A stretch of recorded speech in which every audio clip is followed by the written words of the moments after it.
I originally started this show to cater to the youth that I once was. While growing up, I didn't have many resources.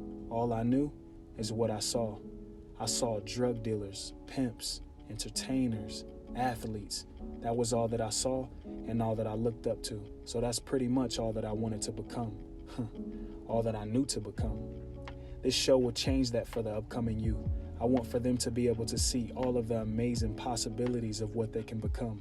Not only what they can become, but also to hear it firsthand from someone in the trenches of becoming.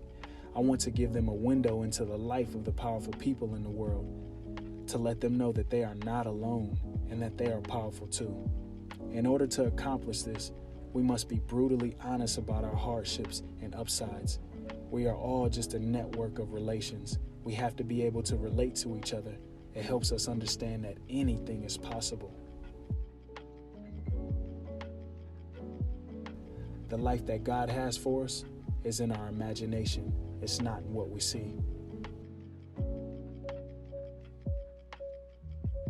Shall we begin?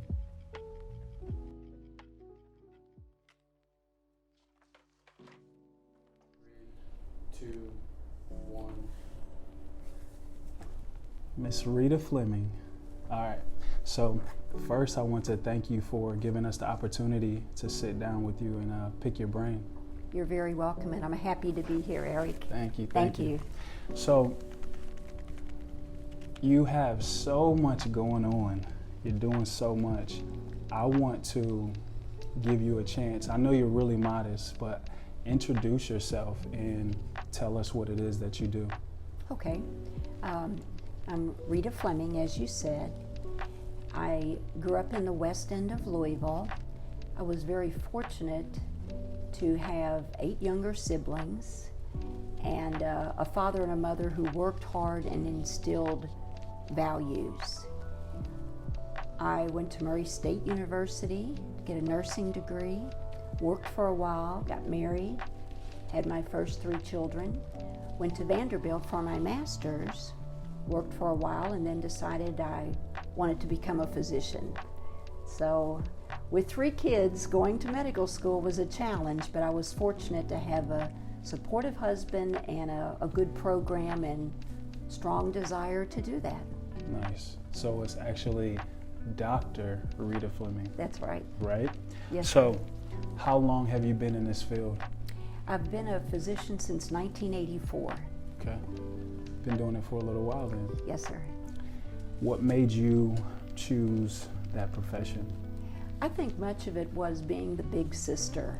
I always enjoyed it when my mom brought a new baby home, and she brought 8 home, one at a time, but I thoroughly enjoyed helping to take care of those babies. Yeah. And so I thought about being a pediatrician, takes care of children, but I also liked a lot of hands-on experiences. And in my field of obstetrics and gynecology, we can do surgery, deliver babies, provide a lot of counseling for healthy moms and babies and families. Awesome. So you were kind of like guided into that, or your mother kind of advised you, father advised you? How'd that work? I think a couple of good experiences in that field made a difference for me. Working with some folks who inspired me and made me think this is something I think I would really enjoy doing, and I have so enjoyed doing it. Awesome. Being a doctor sounds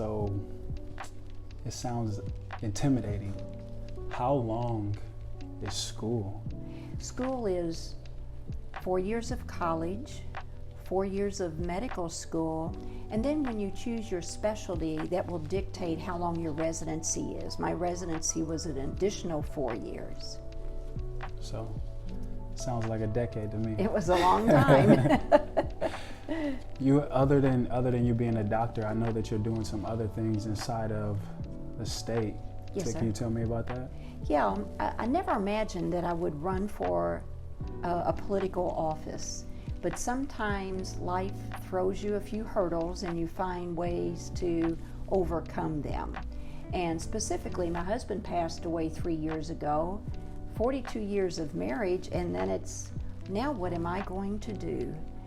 I'm so fortunate to have my family, my children, and my grandchildren around, but I was used to having a partner for so many years. And I also thought, how can I make a difference? There are things I'm concerned about, particularly things that are going to affect my grandchildren. And one of the ways to affect change is to set policy and create laws that perhaps can help make life better for others. So is that where you come in? You pretty much help pass a law? Mm-hmm. How does that work? Well, it's a much more complicated process than a lot of people realize. Let's say, for example, I have an idea about something in healthcare, something that will benefit mothers and babies. And I would be particularly concerned about minority mothers and babies because they have a much greater chance of having illnesses or even dying. That shouldn't be happening in a country as rich as ours is. So I'll have an idea, I'll take it to the State House, and there's a whole complicated series of steps that have to occur before that idea can become a law. You have to introduce it, you have to get a committee to hear it, and they can say, we think this is a good idea, or we're not going to listen to it. I'm in the minority. I'm in a very much a Democratic minority, so it's a little bit hard to get those bills heard. And then they're read. I'm in the House of Representatives. They're read 3 times, and then if that passes, then it goes across the hall to the Senate, has to be read 3 times. So there's a long series of steps that have to occur before it becomes a bill. But I was very pleased that even as a beginning representative, I was able to work with others to get some important bills passed, particularly as it relates to health care. Along the way, did you come up with an idea of how you wanted to affect the world, or did you just come up with it whenever you got into the House of Representatives? Was that always in mind? It was in mind. I think if I had to pick 2 of the areas that concern me most, one is healthcare and the other is environmental concerns. What is it? You said something about babies dying. Explain that. Is it something that we're doing wrong as a country? Mm-hmm. It's many, many different reasons. And I think it's not just one solvable problem. There's a lot of things that affect that. I mean, it's embarrassing that so many countries have a lower death rate for women who are having children and for infants. And Indiana's one of the worst states. Really? Now, so does it have to do with not having the right kind of food to eat? You know, there's food deserts in places just across the river. It's hard to get healthy food if you live in certain areas. Sometimes it's difficult to get child care. Sometimes a workplace may not be favorable to a woman who's trying to work and trying to take care of her children. Lack of access. If your healthcare facility is miles away and you need to take your children there to get their immunizations, but you can't miss work and you have to take a bus and transfer 3 times, that perhaps can affect your health. And I think we need to be more cognizant, more aware of how we can help people help themselves. I love it. What could our generation do, or what could we do to help forward that? Well, one of the things that we have done, and this is a result of things occurring in the State House, is establishing committees and saying, okay, now we know this happens. Now everybody's aware of it. So what are the steps we can take? And we're looking at all of those things I talked about. How can we make this better? How can we make these numbers better? And it's, again, not one answer, but at least first way to deal with the problem is be aware that it is a problem. So we now are aware of that. Now we have assigned committees to say, this is no longer acceptable, let's look at this. And I'm doing that this summer on certain committees. That sounds like a lot to tackle. it's going to take a lot of people on the team. Yes, that's a good point. You would think that we would want that already. Mm-hmm. I think that our focus is placed in other areas that it probably shouldn't be. Mm-hmm. Let's rewind a little bit back and talk about your profession outside of you being on the House of Representatives. Mm-hmm. Am I saying it right? Is it yes, sir. You with are. the House of Representatives? Yeah. What do you do as a physician? As a physician, one of my chief roles is to educate people, to tell them this is how we can best work together. And you don't just dictate to people, do this, do that. This is how we can work together to help you be healthy and help you have healthy children. But you have to be reasonable. You can't suggest something that someone can't afford. We sometimes have very pie in the sky ideas, but if we don't make it practical and affordable for people, it doesn't do any good. I agree. There's a lot of areas of poverty out there. Mm-hmm. Not really sure where to start. It's so much going on. There wasn't really much for myself growing up. I mean, we had some type of government assistance. So are you wanting to like design some programs to help push them in the right direction, or is it mainly to just get a law passed or a bill passed? I think we have to have ways to, again, help people help themselves or provide assistance to the very vulnerable. Let me give you an example. Many, many years ago, 1932, my mother's 2 years old. She has an older sister and an older brother. Her father dies. He's come home from the service and he dies. It's 1932, it's the Depression. Mm-hmm. My grandmother had no means to support these 3 children. That's a vulnerable situation. So her way to deal with that was to go to Catholic Charities and put her children in an orphan's home so that she could at least make sure that they had food to eat. Wow. Who wants to put their 2-year-old, their 4-year-old, and a 5-year-old in an orphan's home? But there was no other choice except to starve. So she lived in her tiny little studio apartment. Every Sunday she walked many miles to bring them an orange. That was their treat. And to check on them and make sure they were doing okay. And then when the Depression was lifted and she was able to work in a 5 and dime store, she was able to bring the children home and support them. Boy, it was still tough. What's a 5 and dime? It's like a Woolworths. Things cost 5 cents or 10 cents. Okay. 5 and dime stores. You have to be a little bit older to know what that is. But what would she have done in 1932 without that help? So sometimes we do need to help people, but it wasn't lifelong help. She was able eventually to get a job and support her children. So is that where you got a lot of your gusto, your makeup, your genetic makeup from your mother? I think so. Recognizing that there are times when we have no other choice but to help people, but also to help people realize what is their potential to then be able to become more independent or more self-sufficient. Some may not be able to do that. Someone who's profoundly mentally challenged may have difficulty with that. But I think we look for the potential in every individual and see where can we work with you to make things better for your life.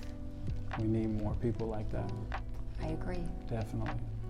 You said you grew up in the West End, and Yes. For a lot of people, you may not know, but that is pretty much a rough part of Kentucky, or Louisville, Kentucky. So what was it like growing up in the West End?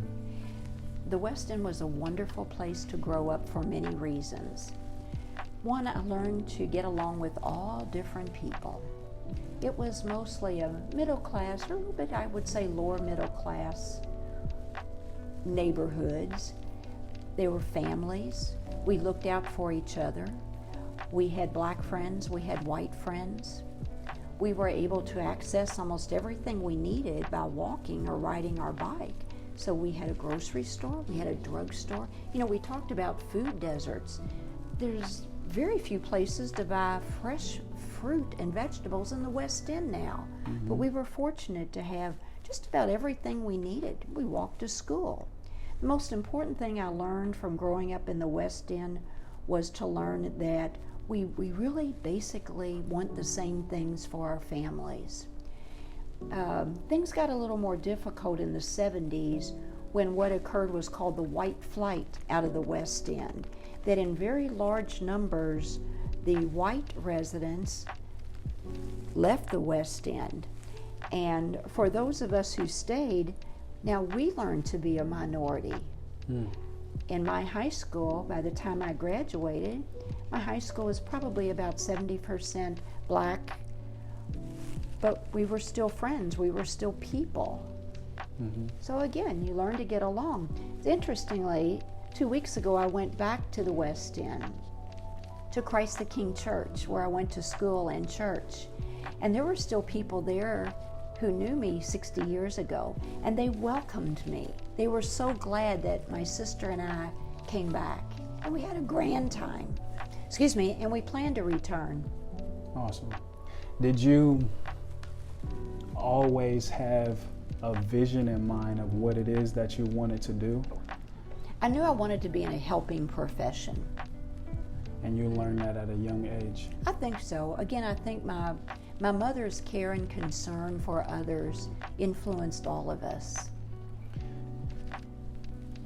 When I was growing up, there wasn't really many good influences to kind of shape what I wanted to do. So I kind of measured myself off of what I seen. Other than your mother, who else shaped that idea of who you are today? My grandmother, for sure. My grandmother was not one who would say, here's $1 for whatever you want. My grandmother would understand that I wanted something badly, and then she would create a situation where I could earn it. I'll give you an example. When I was 12 years old, I really wanted contact lenses. I had really thick glasses. I couldn't see without my glasses. And the kids kind of made fun of me because my glasses were so ugly. I was so self-conscious about it. And my grandma said, well, you know, contact lenses are expensive.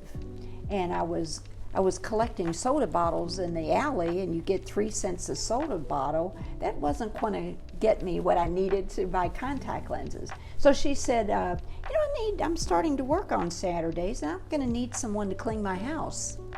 If you're willing to work Saturday morning and come and clean my house, I'll give you $10. It's a lot of money. That was a lot of money back then. I was 12 years old. And so she did that. Now she would come home and she'd check all the floors and the corners and say, there's a little bit more dust there than they should be. So she made sure I did a good job. But what a gift. I was able to buy my contact lenses. And you don't even wear them now. Well, I have to, as you get older, you have to have some reading glasses. I think the other most profound influence was my 6th grade teacher, because she saw the potential in every student at Christ the King School.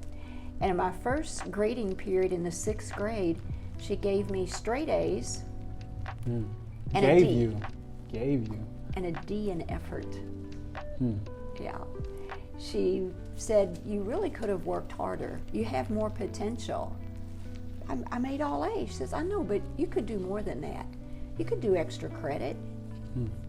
And so she gave me ideas of what I could do to be better. And my dad couldn't figure it out. How do you get all A's and D in effort? And she said, it's because I know Rita has more potential. She's just not using it all. That's a beautiful thing. That was a wonderful thing. Yeah, what a gift that was. We all need somebody that could push us like that. Yeah, you're right. I've had a few people like that in my life. What do we tell the kid that's in their neighborhood, discouraged, not really seeing much out there, and all they see is what they see? It's just, You may see some drug dealers. You may see some people doing robberies, just committing crimes. What do you say to that kid that just doesn't know which way to go? We have to have mentors. How do you know where to go if you have no examples to follow? And it could be a community activist. It could be someone at the Boys and Girls Club. It could be a teacher.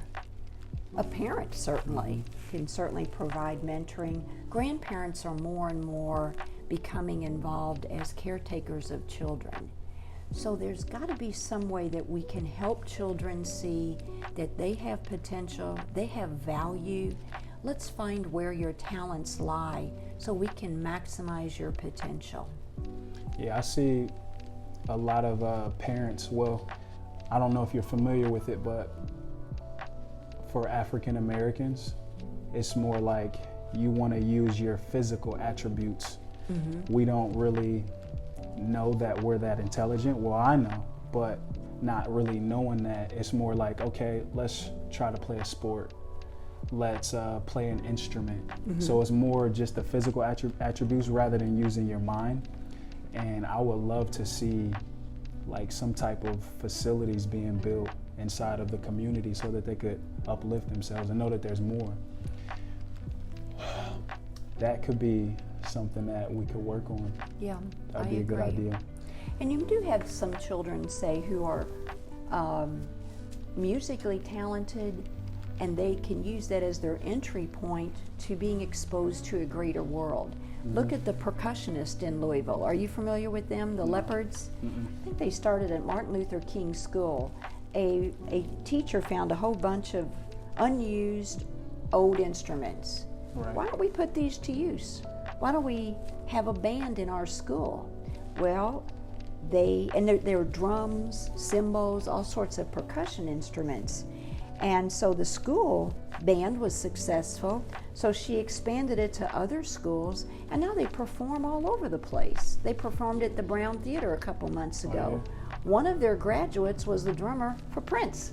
Really? Yeah. That's awesome. So that's an opportunity. Over in Louisville, not too far from you, there's the Lincoln Performing Arts School.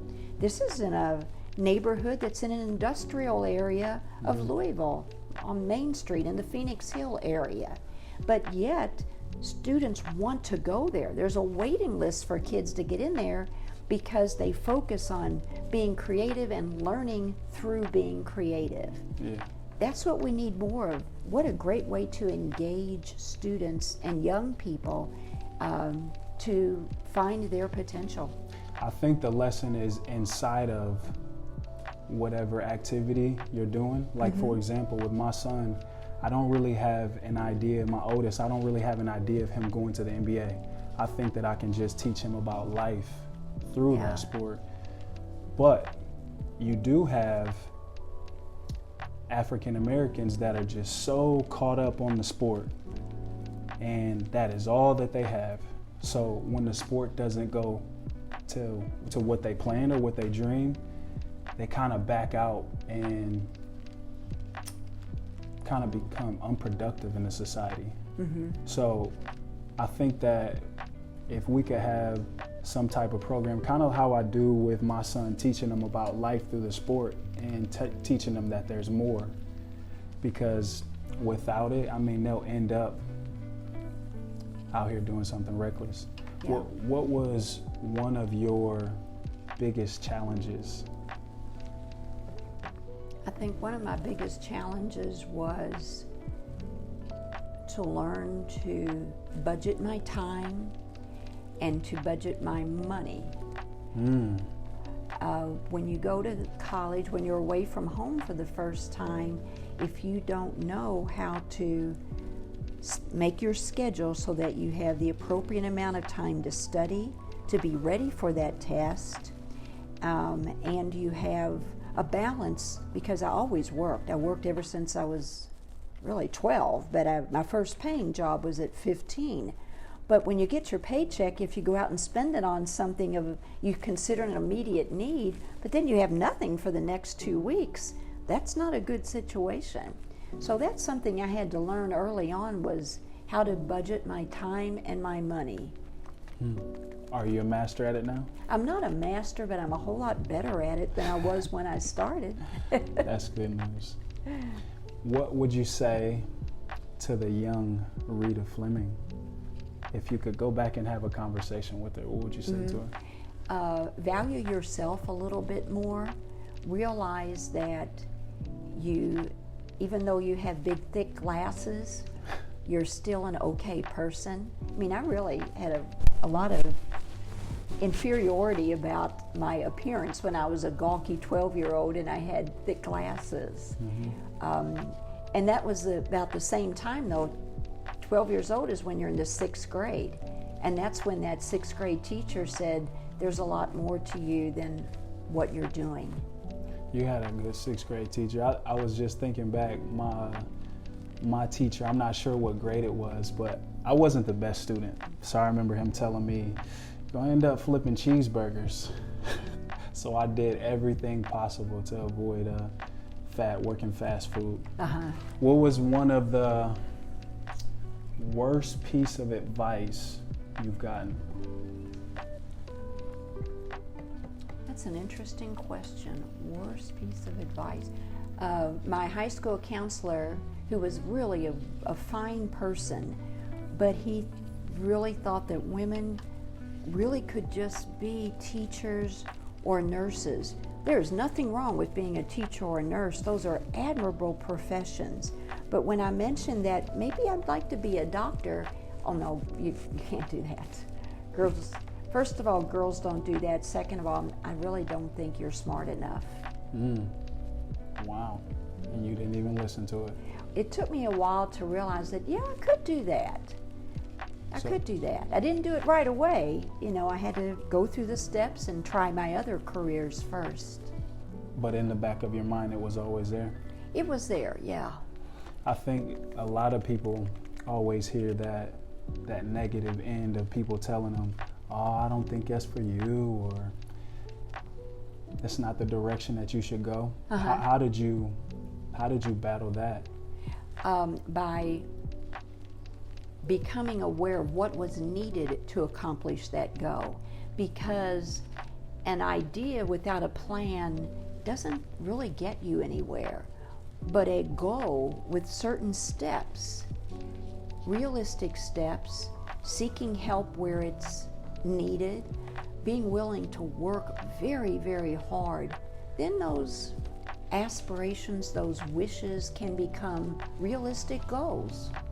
But I think we have to look at what everybody, I keep using the word potential, but for example, a person who doesn't mind, who actually enjoys doing something that's familiar to them, doing the same thing, and feeling like they're part of a team. So this individual works in manufacturing, and they learn the skills that are necessary for their job. They're an important part of, let's say, an assembly line. They're an important cog in the wheel there. Without them being there, the whole line will break down. Now, you may not think, well, manufacturing, who's going to aspire to that? But a lot of people did. A lot of people who went to Shawnee High School worked at Ford or Pepsi or Romehaus or places like that, and they made a good living. And perhaps that person along the line sees something that could be improved. Maybe they can make the process more efficient. So maybe they can bring an idea forward that improves the output of the company. So they become informed, they're industrious, they become indispensable as part of the team, and now they're becoming influential. They're influencing what's happening in the company. So regardless of what kind of work you do, no work is too below us. But I think, again, doing what you're capable of doing, helping others along the way, and then sharing your expertise as you become more expert. That comes with self-worth. Yes, that's a good point. Because there's so many people out there that don't even feel like they're worthy to attain something or to even reach for it. How did you discover that self-worth? Was it over time, or did you always feel like yo, there were times when I felt really inferior, or that what can I do? At times when you're not sure of a career, or you're not sure of a relationship or whatever, but having those caring individuals along the way is just huge. My grandmother, my 6th grade teacher, my parents, the fellow at Murray State University who said, I really think you can do this. I think you can go to medical school, and I'll write that letter for you. That was huge. Oh, major. Let's just assume that there's a little boy or a little girl out there that doesn't have those positive influences. Is there any direction that you would recommend to them, whether it's picking up a book? Yeah, you become aware of what's out there any way you can. And I think being exposed to positive influences in the media, you see the kids with their tablets. Mm-hmm. And that's a little bit of parental responsibility to make sure you know what they're looking at, and that hopefully they're looking at something that's going to be a positive influence for them. Teachers are hugely influential. Ministers at churches, again, someone working at the Boys and Girls Club, the YMCA, someone who can say to this child, you really are valuable. There's a lot you can do. I see your potential. Yeah, we need that. Yeah. So speaking of parental, you wrote a couple books. I did. Where did that idea come from? Well, it came from, how do I entertain my children? If we're on a long trip, we didn't have movies in the car, or what happened during the day that we could talk about when we're going to bed at night. Let's have a bedtime story, and let's talk about what you did today, or what kind of funny thing happened. Gathering those life experiences as a big sister, as a mother, as a grandmother, made me realize I can write those down as funny poems. Mm-hmm. Kids like rhyme. Yeah. And every poem in my 2 books, Does Grandma Have a Mustache? And Did Grandpa's Dog Pass Gas? Came about as a real life experience. For example, you have children. Yeah. I don't know if any of yours love their pacifier like one of mine did, but at bedtime, if you can't find a pacifier, it's utter chaos. The child won't go to bed. They're inconsolable. The drugstore's closed. Oh my goodness, I need a pacifier. But you can make that into a funny story. Yeah. You can make a funny story out of the fact that your birthday's on Christmas. Who wants a birthday on Christmas? So that's when your birthday is? You only get one present. One of my sons had a birthday on Christmas. Here's your Christmas present, here's your birthday present. You kind of get cheated. Oh, yeah. So that's what the idea for the books came from. It seems like that was, well, I should say, with everything that you do, it's kind of like you're influencing the culture, the next generation with everything that you do. You like this superhero. Thank you. I mean, Thank but you, Eric. You're really modest, so you work so much. It seems like it to me. I'm just on the outside. Yeah. What do you do to balance work and life? What I really enjoy doing is being around my family. I have my grandchildren. I have 14 grandchildren. Wow. So we go to the movies. We come over and I teach them how to sew. We just made a puppet theater because we're going to have a puppet show for the parents. And maybe that's, again, being the oldest of 9 children, part of my responsibilities at home was to entertain the kids so Mom could cook supper. And I think that's where that came from, but I thoroughly enjoy that. I'd like to travel more. I'd like to see more different countries, different cultures. I love to read. I play the piano, not well, but I do play, and I love to sew. I love to sew. But that's, again, my grandma. We couldn't afford to have a lot of new clothes. And my grandma said, well, if you learn to sew, you could have new clothes. And she didn't know how to sew. So she took me to Bear Fabric in Louisville, and we talked to the sales clerk, and we learned how to buy a pattern, and fabric and buttons and zipper. And then she said, well, go home and learn how to do this. So I got out the pattern and read how to do it. The first dress I made for my mother, and it was just awful. One sleeve was longer than the other, and the zipper didn't zip all the way up, but my mother still was nice enough to wear it for one day. So that was, again, a way my grandmother could influence me. I told you my first real job was at 15. My first paying job, it was at JCPenney's in downtown Louisville in the fabric department. Downtown. Yeah, because I knew how to sew. So, what a great job for a 15-year-old. And they would let you they'd give you a pattern and fabric as long as you made a dress and wore it on Saturday. Really? Yeah, with a sign saying, I made this from Simplicity Pattern, blah, blah, blah. You can too. So then we tell people, you can make this dress too, just buy this fabric. JCPenney's has come a long way now. Yeah. I made $1.65 an hour. That was wonderful. $1.65 an hour. I mean, I'm trying to think of the cheapest thing that I could buy right now for $1.65. Probably a pack of You could gum. buy a lot at the 5 and dime.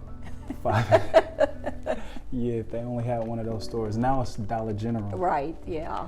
What is the best piece of advice you've gotten? Do not limit yourself. Don't hold yourself to boundaries. Think about where you can go next, what you can do next. But who can you, now I'm at the point in my life where it's not where I can go next, but who can I help along the way as I try to achieve it? And that's what being in politics is for me. Mm-hmm. How can we help along the way? I'm going to close in. I'm talking to our generation. What would you like to see from us? I want you to realize the power that you have. I want you to understand that you can influence not only your life, but the lives of others, your neighborhood, your community. I think if you look at people who've made a profound difference in policy, look at Rosa Parks. That woman is one of my heroes. And I think all kids should look at Rosa Parks, who was tired from clinging all day, who said, I'm not getting up. I'm not giving in to you. This is not right. And refused to give up her seat, was thrown into jail. But what was the consequences of that? The consequences were that nobody took the bus anymore in Montgomery, Alabama. So the community lost a lot of money. And those people sacrificed. They walked miles and miles to get to work. Montgomery, Alabama can be a hot, miserable place, but they had a mission, and it started, or it was really moved forward by Rosa Parks' decision to not give up her seat. Wow, that's what we need to teach our young people. Look what one person can do. We need everybody to be on the same accord. Yeah. You'll see a lot of changes that way. What do you want to be known for when the curtains close? That I tried to get along with everybody. Yeah. I didn't necessarily agree with them all the time, but I tried to find common ground. Try to find common ground. I think that's it's more to you than just that. A lot more to you. I'll be okay with that, though, That's Eric. coming from a modest place. What's next for you? Continue to work on looking at where we can better our communities and our world. I mentioned to you healthcare is a concern for me. I'm very concerned about the environment. And I'm not just talking about, things that saving a bird species or something. I think that's important, but look at what's going to happen to our world if we don't take better care of it. Look what will happen when people are flooded out of their homes repeatedly. What will happen with those countries that no longer exist because they're overcome with seawater. That's happening. Right. What will happen as we become less healthy because we have more mosquitoes? That people think, well, what does that matter? Well, it does matter. It influences your health. It influences where you want to live.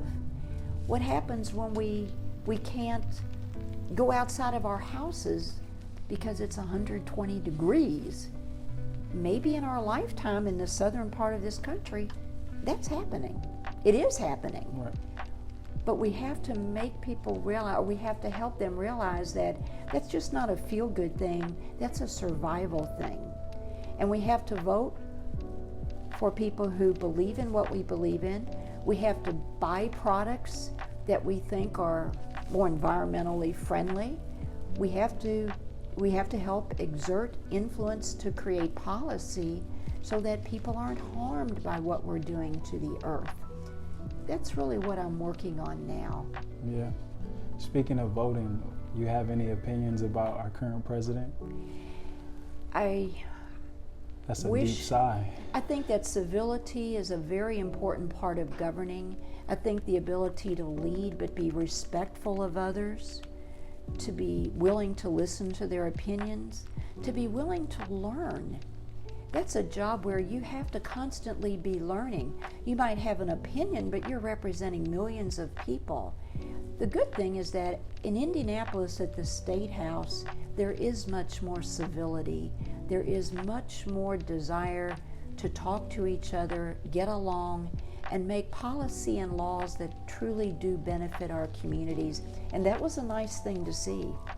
Yeah. That was probably the biggest surprise going to the State House.